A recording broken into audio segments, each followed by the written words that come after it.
Hi, everyone, and welcome to Seed Speaks. Today, this is a video series brought to you by Seed World Group.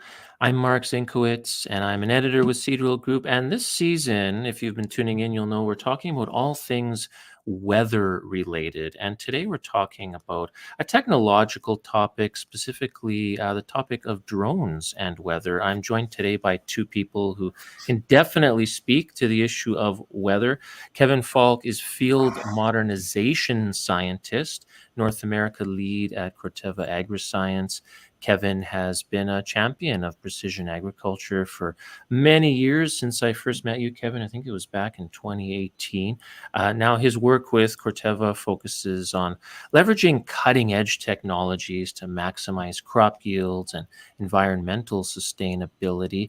Kevin's expertise in the field provides a lot of insights into how technology like drones are transforming our industry for the better.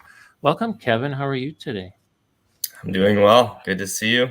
Yeah, good to see you as well, sir. Now, Cameron Shell is CEO of Dragonfly, which is a leader in the professional drone industry. Cameron has been a technology entrepreneur for more than 30 years and has spent his career growing a diverse collection of high potential ideas into some pretty revolutionary companies. Welcome, Cameron. Thanks for having me. Well, thank you for your time today. And now you both work with drones in various capacities. I want to start off with a big question. Now, as I said, this season of Seed Speaks is all about the weather, and we're living in this age of what many people call an age of extreme weather events fueled by things like climate change, et cetera, et cetera. We all watched the news coverage this year about extreme heat waves over in Europe, wildfires here in Canada and the United States. I'm thinking about Hawaii, especially.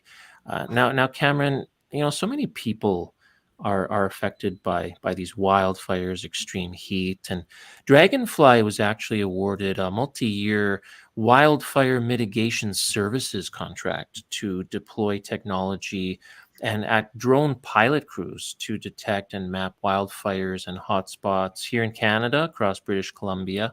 Wildfire officials in the United States are also looking into deploying Dragonfly's drone pilots to identify fire line breaches, detect hidden hotspots using thermal imaging technology on more than 50 fires nationwide. Cameron, can you talk a little bit about that and how these drones can help in wildfire mitigation, especially with regard to acting as like a potential early warning system?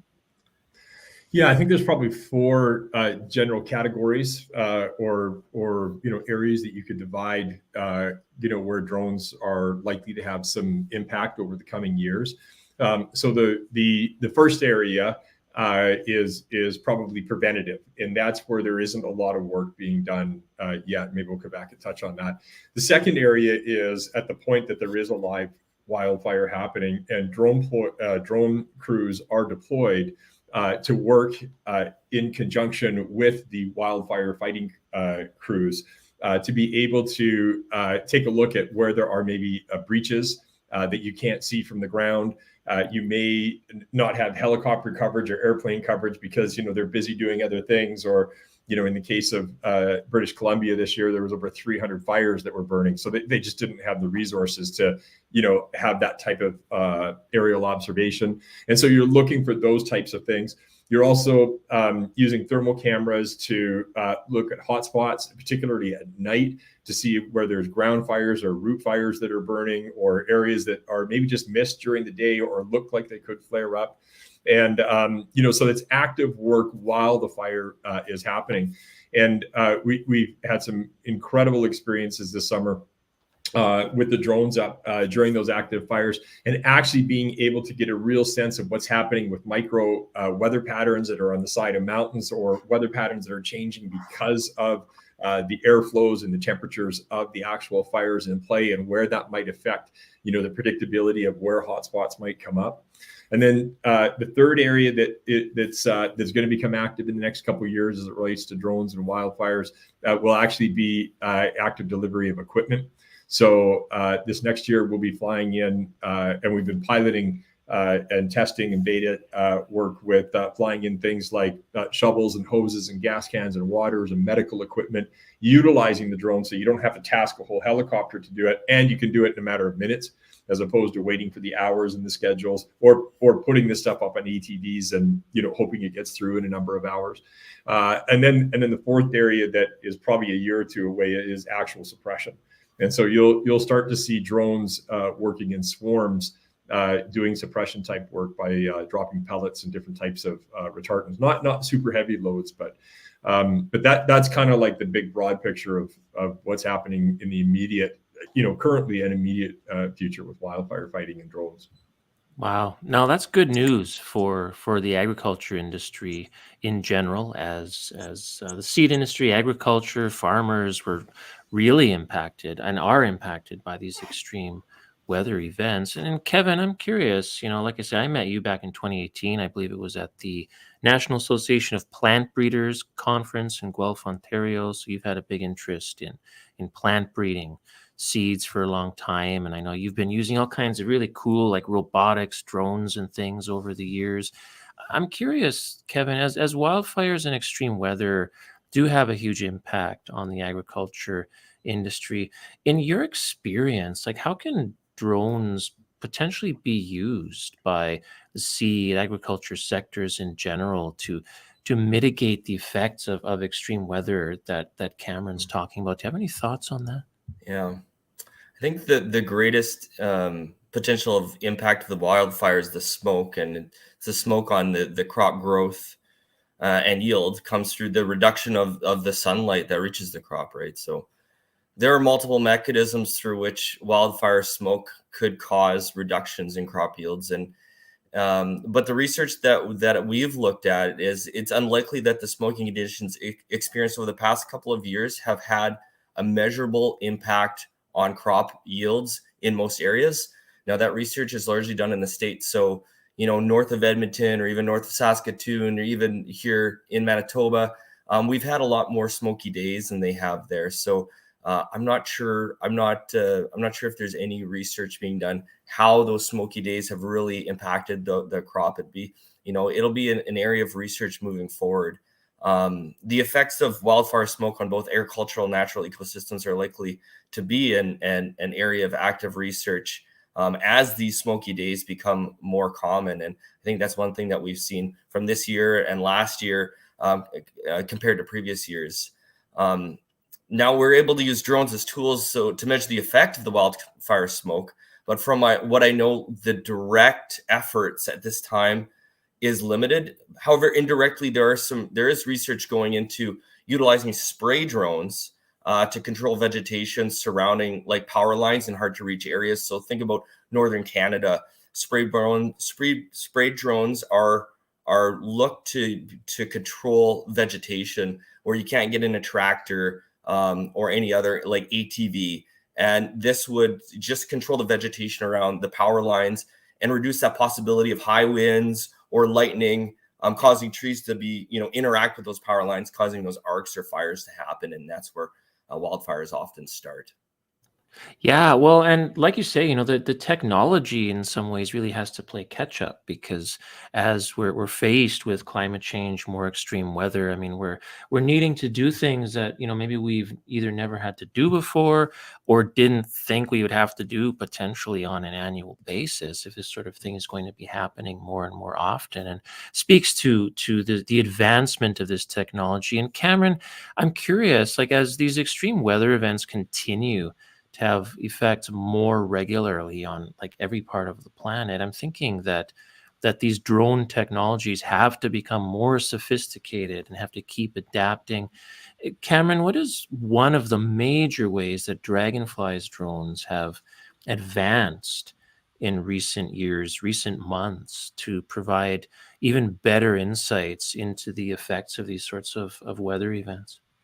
Yeah, I would suggest that that there is ample technology out there to have a incredible impact on wildfires, all the way from research to mitigation to suppression.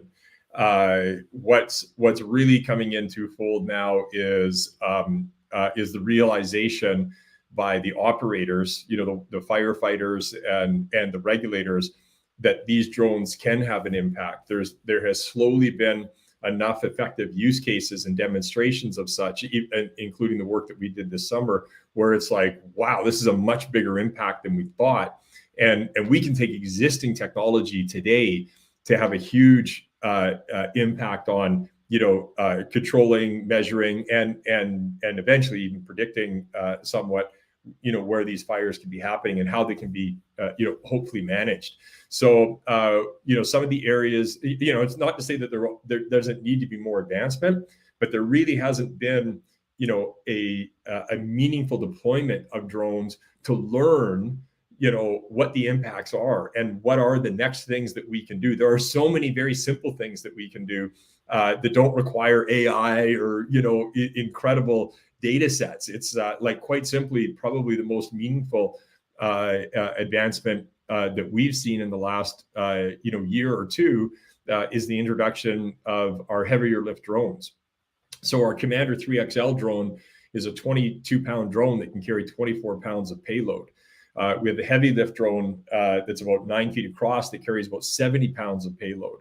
And so just the very fact that you've got drones that are reliable, weather resistant. So this is all engineering. This isn't like high tech type stuff even.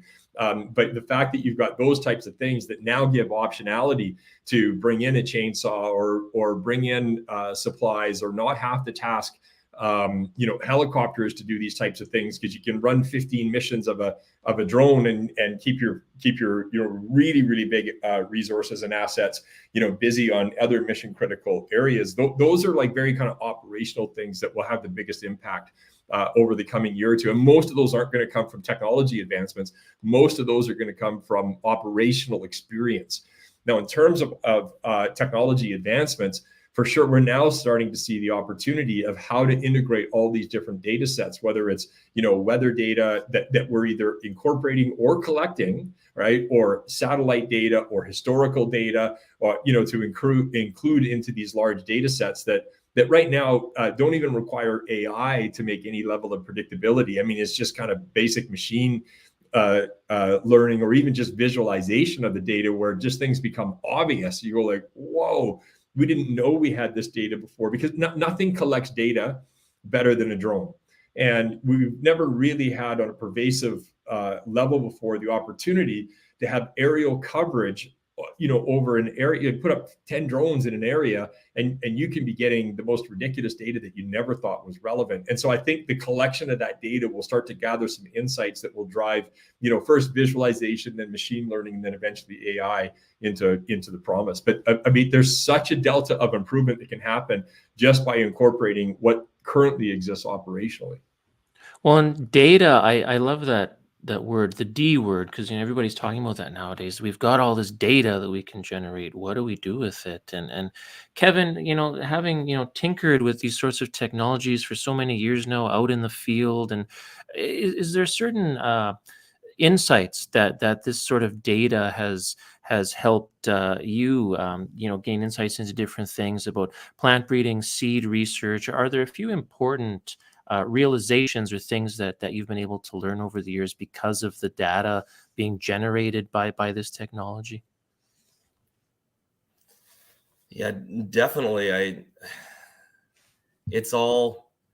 gave a talk actually last week, or maybe it was 2 weeks ago, that it's the amount of data, just building off of Cameron said and what you're leading to, the amount of data that we have right now is exponential compared to what we had 10 years ago. I mean, plant breeding programs, and that's been in combination with the genomic technologies, right? So now we have all the DNA technologies. So instead of, we can look at the DNA of the plant, which is giving us tens of thousands of data points, right, per plant. And then now we're getting these phenotypic technologies. So with the drones, and we're being able to count every plant in the field, or do all these health assessments, and like the difference in data, we're going from this much to more than we'd know as a human to deal with it. And luckily we have, in step with that, we have the data analytics that's coming along for the ride, the software analytics that can help process this data. And a lot of it is like a machine learning in which you just throw all of it into an engine and you just churn it and churn it and churn it. And hopefully that algorithm can then help make those decisions for you. So it's a lot less hands-on, but a lot more insightful. Yeah, like with genomics technologies, gene editing, things like we're able to see inside of the seed, the plant. And then with drones, like you say, we're able to see the phenotypic traits. We're able to see the outside of the plants better than we've seen before, literally count each one. And so we're able to, we're getting a wider and wider view of these It's plants. turning an art into a science, right? It's taking what would have been a subjective measurement and saying, I give this a 6 out of 10, and that plant would be a 5 out of 10. It's taking that and making it into a quantifiable measurement. And the amount and quantity and quality of the data is just skyrocketing because of it. Exactly. Cameron, I mentioned earlier the Hawaii situation, and I'd be remiss if I didn't mention that and go into a little bit of detail about it. And it's my understanding, like we're talking about agriculture, and it's my understanding that the Maui wildfires were really exacerbated by landscape changes that were created by agriculture over the years. Can these drones you're talking about, this sort of sophisticated technology, help our industry to be, perhaps more sustainable in terms of how we manage our land in light of climate change, etc.? Well, in the first question that you privileged me with, I talked about that first section that really there isn't a lot of overall work being done yet, which is, preventative, right, or predictive. And so 100% drones can be highly effective there. Now, drones can be highly effective, again, because nothing can collect data like a drone can collect it. I mean, it's got line of sight, it's got aerial pervasiveness, and it's got a huge battery pack that will allow you to put multiple types of sensors on these things. So, whether you're using hyperspectral or whether you're using land mapping, survey, LiDAR, any number of these things, they all bring in, as was mentioned, these incredible amounts of data that, and they're so inexpensive to fly that you can fly this thing every season or 2 or 3 times a season, or at the same time every single season, so that you can see any changes that are happening and start to build a data set that has led to something like, unfortunately, Hawaii. If you had that historical data, you can say, well, there's the obvious, like, oh, well, we made these changes and that created a fire funnel, or it created a dry condition, or it created a wind tunnel, or, whatever the case is. But now it's like, but when you're doing that and, permitting these things, you don't really know how that's happening because you don't have a large picture of the whole landscape and valley and history. And so as we now collect this data and we are able to culminate it, we are collectively going to be in a position where we can say, hey, this is going to affect things this particular way and that particular way. So the collection of this data and the use of these sensors in order to do it will be absolutely paramount, and being able to, then start to learn and mitigate or prevent, those types of situations. And I just want to touch on one other thing that, I fielded a lot of questions about drones and how they could have helped in that Hawaii situation. And that situation was like, not a drone wasn't going to make a difference because there just wasn't the emergency management infrastructure in place to immediately deploy drones. Now, could drones have made a difference in terms of, search and rescue and all the rest of it? But, that thing was moving at like 70 kilometers an hour and just it was like an unfortunate perfect man-made storm. But certainly from a preventative side, what you just described is I think exactly where the future of data is going to be coming from. And Kevin, in regards to data, has this sort of technology, drones, etc., has it helped you in the design of, say, like a research trial at some point over the years? Yeah, I mean, definitely within the seed industry, we're moving deeper into drone-based plant phenotyping, as I said. So that's basically collecting digital evaluations within the field. And a non-exhaustive list of this includes all the vegetation indices like NDVI, They help to assess the plant vigor, the biomass, the crop health, the disease outbreaks, nutrient deficiencies, water stress, drought stress, herbicide damage, and there's other drone-based metrics as well as I mentioned plant counts, head or spike counts, plant height, flowering time, crop maturity, plot length, plot border effects, and also ultimately yield prediction, where you have like that black box and you kind of throw all this stuff in there with yield on the outside and you just crank it to see, you can see what is or how we can predict yield. With regard to the trial design, we use drones a lot for site identification. So flying interested areas in prior years to assess the soil types, the elevation, the drainage, and the crop that's there in that year to help identify, ideal locations for our research trials. So we can either, for plant breeding and seed development, we want to pick the best land possible to reduce the variation across the trial.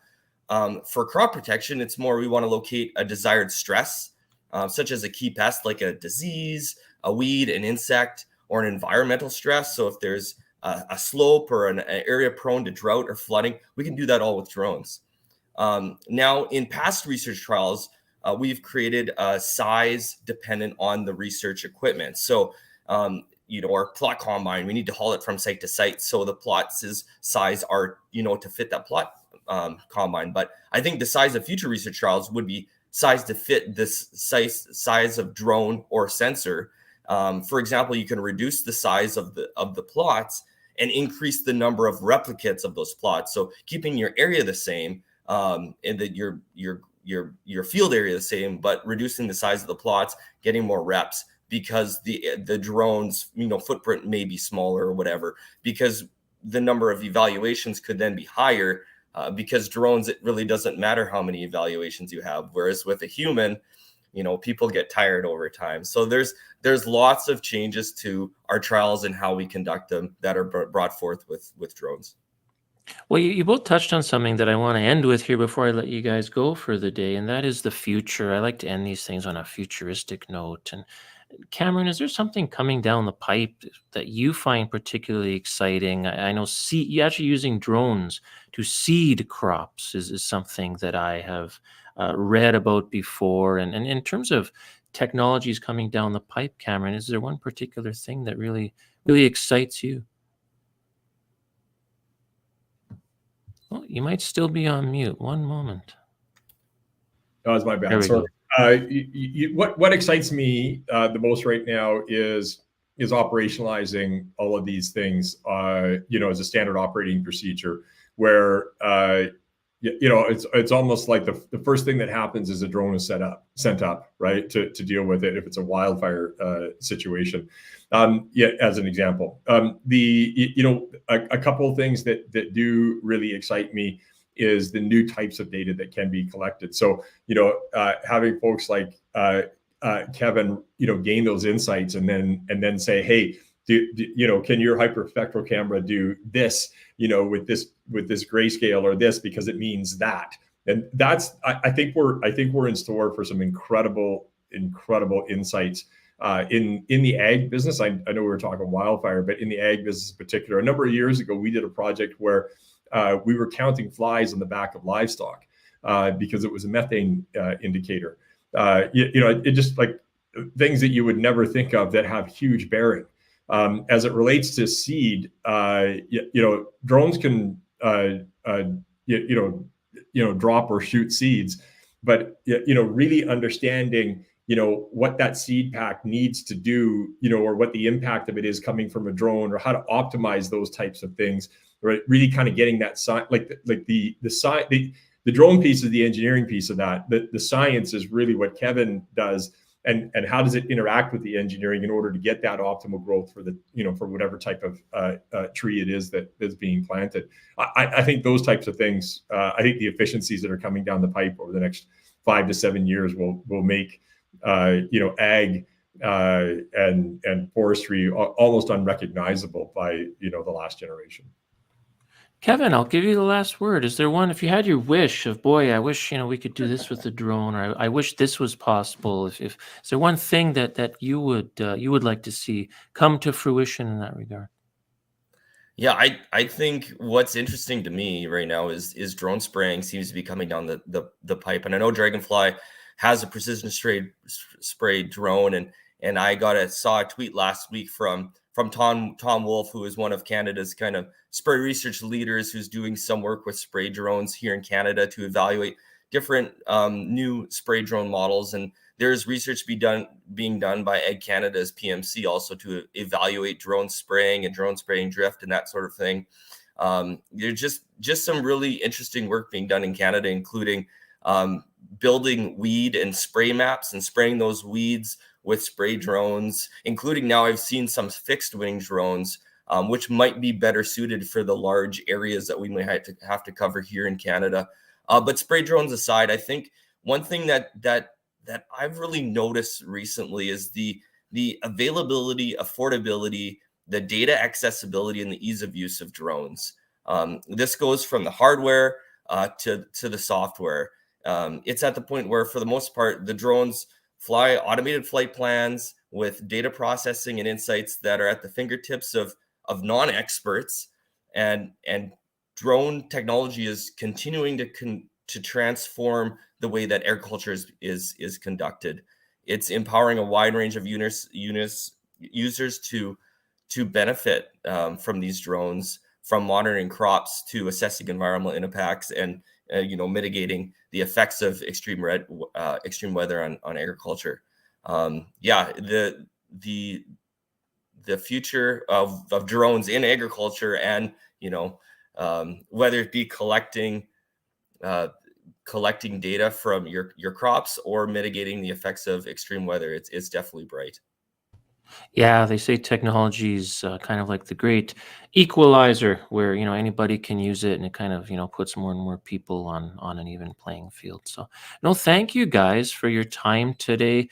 It was great to hear from you both. Thanks so much for your insights, and have a terrific day, gentlemen. That's all the time we have for Seed Speaks today. I just want to thank our guests, Kevin and Cameron, for joining us. Next week, Madeline Berg will host a discussion on the politics of weather and climate. So stay tuned for that. This is Mark Zinkowicz signing off. Have a great day, everybody.